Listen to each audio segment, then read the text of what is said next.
Hey, I'm back to read a little bit more. We're at a really good part where they're in the warehouse trying to figure out Maloney's men turned on Tony's men, and then the dictator turned on Maloney's men, and everybody's all mad. So here we go. Page 230. And I will leave, the dictator purrs from his chair, probably go live in the White House or Versailles, but I'm afraid New Liberty will not be yours. It will belong to everyone. Mickey lunges toward the dictator, but a swift kick to the back of his legs brings him to his knees, making him be quiet. The dictator's men produce handcuffs, and soon they have both gangs shackled. The sound of metal teeth clicked to get tight together. Mickey shows the dictator his reattached finger, but the villain just laughs. Take them to holding, he says, and keep the two groups separate for now. If they don't cooperate, we will throw them in the same cell with a couple of wrenches and let them tear each other apart. You'll never get away with this, Tony says, his last word on the subject before the butt of his rifle bloodies his lip. It sounds strange, that turn of phrase coming from him, but I guess he has as much right to use it as anyone. I throw Zach an imploring look as he and all the others are pushed, prodded, or dragged, screaming, away. One of the dictator's guards comes and stands behind me, gun in hand, nestled into my ribs. I could have been on a plane to Manitoba, convinced the airport security that my frequent shopper card for the Piggly Wiggly is sufficient ID. Instead, I'm 60 feet underground in the middle of nowhere, the army I brought taken captive, my father still unseen. My house is a smoking cinder, and my best friend is in handcuffs, and the girl I like seems like half a world away, which means I have almost nothing to lose. I want to see my father, I say, doing my best to sound defiant, though it's hard when you're surrounded by men with guns. And you will, once he's finished. I'm certain he will work even harder now that you're here. The dictator finally stands up and walks toward me. He's even taller than he looks on camera. He doesn't have the stooped-over expression of a mad scientist type.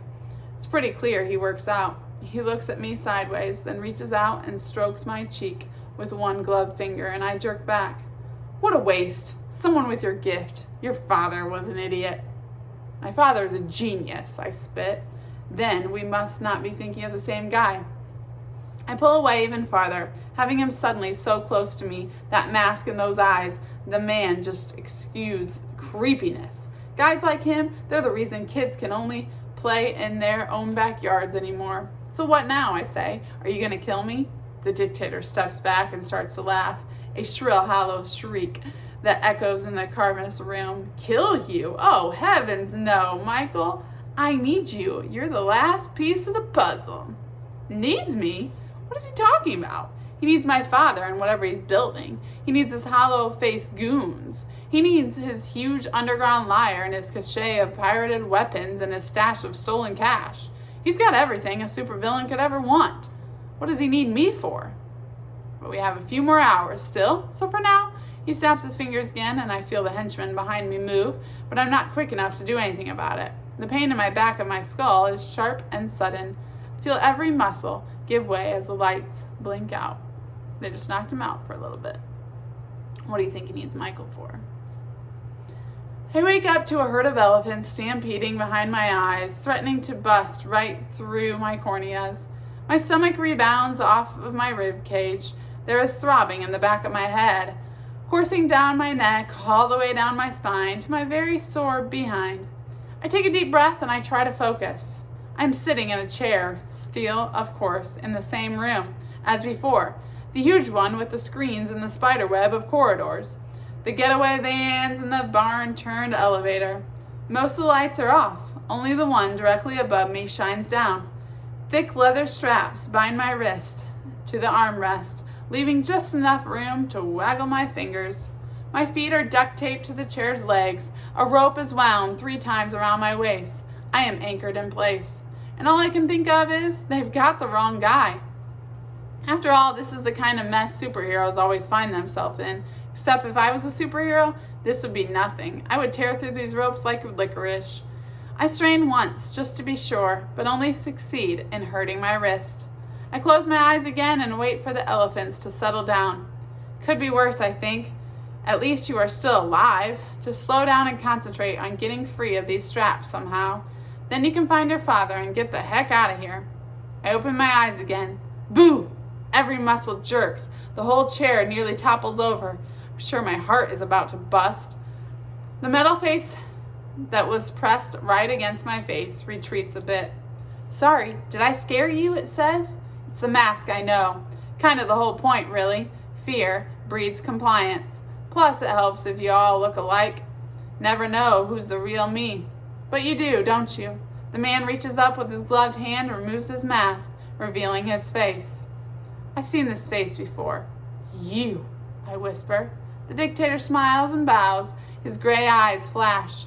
Thought maybe I recognized that voice, too. That moment in Gulliver's when he came on the TV. Now I realize why. Thought I had done enough that day at the zoo to make him forget about me, but I guess I was wrong. It's the guy you ran into at the zoo. Not just me, the dictator says, sweeping his arm to indicate the rest of the room. All of us. The rest of the lights suddenly blink to life, and I see that we are far from alone. I count the guards. First, a dozen of dictator's henchmen, buttoned to the collar and outfitted with rifles. A couple more are occupied at the banks of the computers, clattering away at the keys, metal heads bobbing up and down. Another man, bound and gagged, strapped to a chair, same as me. His frond-covered shirt is torn half open, and he's no longer wearing any shoes. He sits beside a workbench, much like the one back in his basement at home. Before it blew up, at least. There is a bag sitting on top of the bench that I recognize. He doesn't appear to be hurt, though the guard standing next to him could easily change that in a heartbeat. I feel myself slump in relief, or as much as I can with all this rope twisted around me. When he sees me, my father tries to speak, but the bandana around his mouth makes it impossible. Let him go, I shout, bucking against the chair again, though all I manage to do is snap my head back and forth, sending sharper pains down my neck and goring the elephants on again. The dictator stands before me, mask in his hands, entertained by my aggressions. Judging by his smile, I kind of expected him to be disfigured somehow, scarred or burned or noseless, all Phantom of the Opera, melted flesh and whatnot. But the man is just as handsome and clean-cut as the first time I bumped into him. Of course. Once our work is finished, I will let him go. Right, I fire back. Why should I believe you? Why shouldn't you? Am I really so different from him? The dictator points over to Dad. Am I that much less trustworthy than the man who calls himself your father? Or the thug who calls himself your friend? Do you trust me less than Tony Romano? Is it because I wear a mask? At least I've never lied to you. You're still alive. So is your father. I haven't broken any promises. I still don't believe you. You're too young to know what to believe in, Michael. But don't worry. By the time we are all finished, you will. Why don't you look me in the eye and tell me that, I say? The dictator grins and continues to look over my shoulder, the way he has since the mask came off. He knows. Of course he knows. You'd like that, wouldn't you, he says, but you need to save your energy for what's coming. I'll never help you, I say, a little surprised at how easily the words come. I'm not sure I believe it. I'm strapped to a chair in the middle of an underground lair with a psychopath breathing down my neck and armed guards all around. It's not as if I've ever got a lot of leverage. The dictator sets his mask on the floor and slowly walks around the chair, so he's standing behind me. I can no longer see him, which totally freaks me out. I can see the look in my father's eyes, though, and that freaks me out even more. Fingers suddenly weave into my hair, taking fistfuls and jerking my head backwards. The pain sharpens as my head presses against the metal. I'm staring at the dictator's upside-down face, the man still looking past my chin, never in the eyes. Do you know what power is, Michael? I think about the crimes the dictator has committed so far. Banks and jewelry stores, the hit on the police station to get more guns, probably to rob more banks and jewelry stores. Round and round it goes. It seems to all boil down to one thing in the end. Money? I manage to choke out. I can feel my hair stretching at the roots, pain blazing across my scalp. Pfft, he says, rolling his eyes. I didn't even know supervillain said pfft. Money is a fence, he scoffs. Nothing more. You of all people should know that. Keeps the ramble out. No, Michael. Real power is control of your life, your surroundings, the people, the environment. Money is useful only to an extent that it can help you to establish the control. He releases me and my head snaps forward again. I feel like my entire skull is on fire. The dictator circles back around the chair, facing me again. How much did you pay Tony to come along with you today? And all it took for Mickey to turn on him was the promise of control. Money can build you a liar or buy you an army, but it doesn't guarantee dominance. The dictator looks down on me again. His face is set in a snarl. The more he talks, the uglier he gets. I'm starting to prefer him with that mask on. Even with money, there is still so much that can be dictated, Michael. So many choices, see? So much potential for rebellion. I nod even though I don't see. I just don't want him to jerk my head back again. I think my hair is throbbing. We aren't so different, you and I, he says, and somehow that hurts just as much as him jerking my head around. He gestures to the guards surrounding us. I can be persuasive when I want to be, but my methods are much too complicated. Take number 46 here, the dictator makes a motion, and one of the guards steps up next to him. He is massive, a slab of pure muscle, barely captured in a black leather uniform. The cold steel machine gun hangs obediently by his side. The man's lips are pressed tight, snapped together like Legos. Do you know how hard it is to get him to obey the simplest of commands? First, I had to kidnap him. Then I had to insert a microchip into his skull.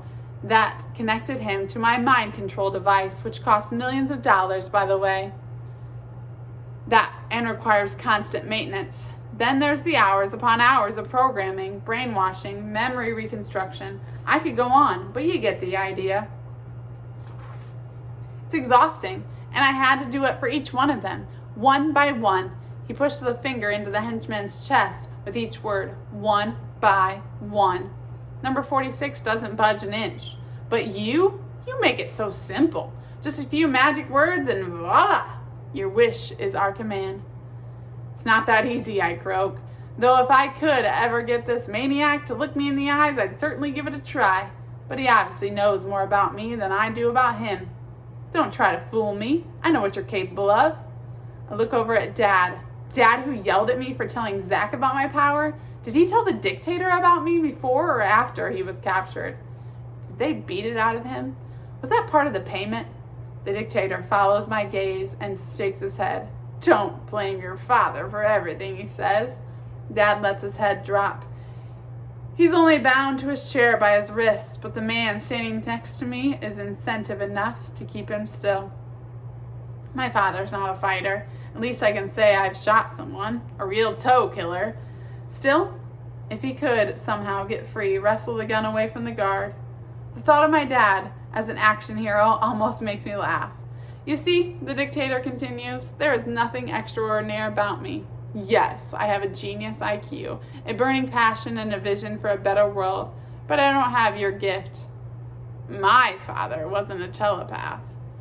How do you know about my father, I say, snapping back to those gray eyes. The dictator kneels down and whispers in my ear, she told me all about him. You too, son. She? My mother? The woman I never knew? So she was the one? She had connections? She was ambitious? When she left us, there was no telling where she went or who she would have run into.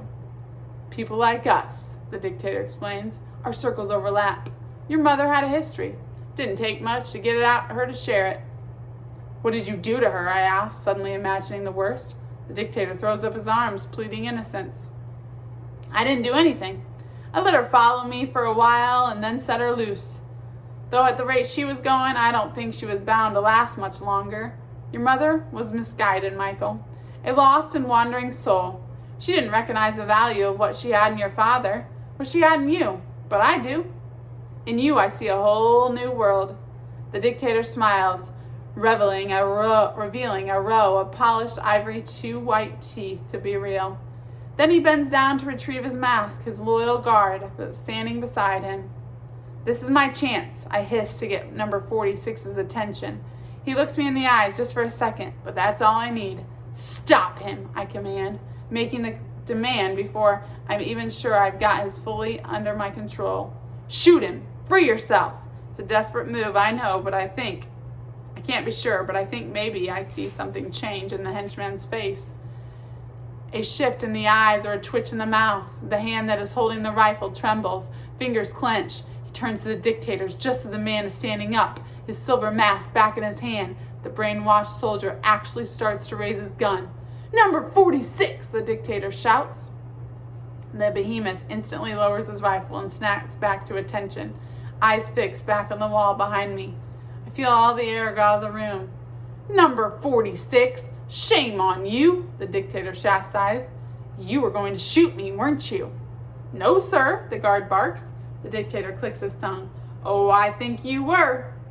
I'm not sure I can trust you, number 46. I can't have people I don't trust in my organization. Trust is crucial. Isn't that right, Michael? Pocket of worms suddenly opens in my stomach. I can see where this is headed. I'm afraid to say anything that will make it worse. I'm afraid I already have. So how about you shoot yourself instead, the dictator commands. There is a pause, a glossy-eyed, unblinking pause. Then suddenly the guard raises his rifle and turns the barrel of it on himself, pressing the muzzle beneath his own chin. A man I don't even know, who may or may not have been a criminal when the dictator found him and stuck a chip in his head, who might even have a family out there somewhere wondering where he's been the last few weeks or months or years. This man is about to take his own life just to prove a point. The dictator shakes his head. No.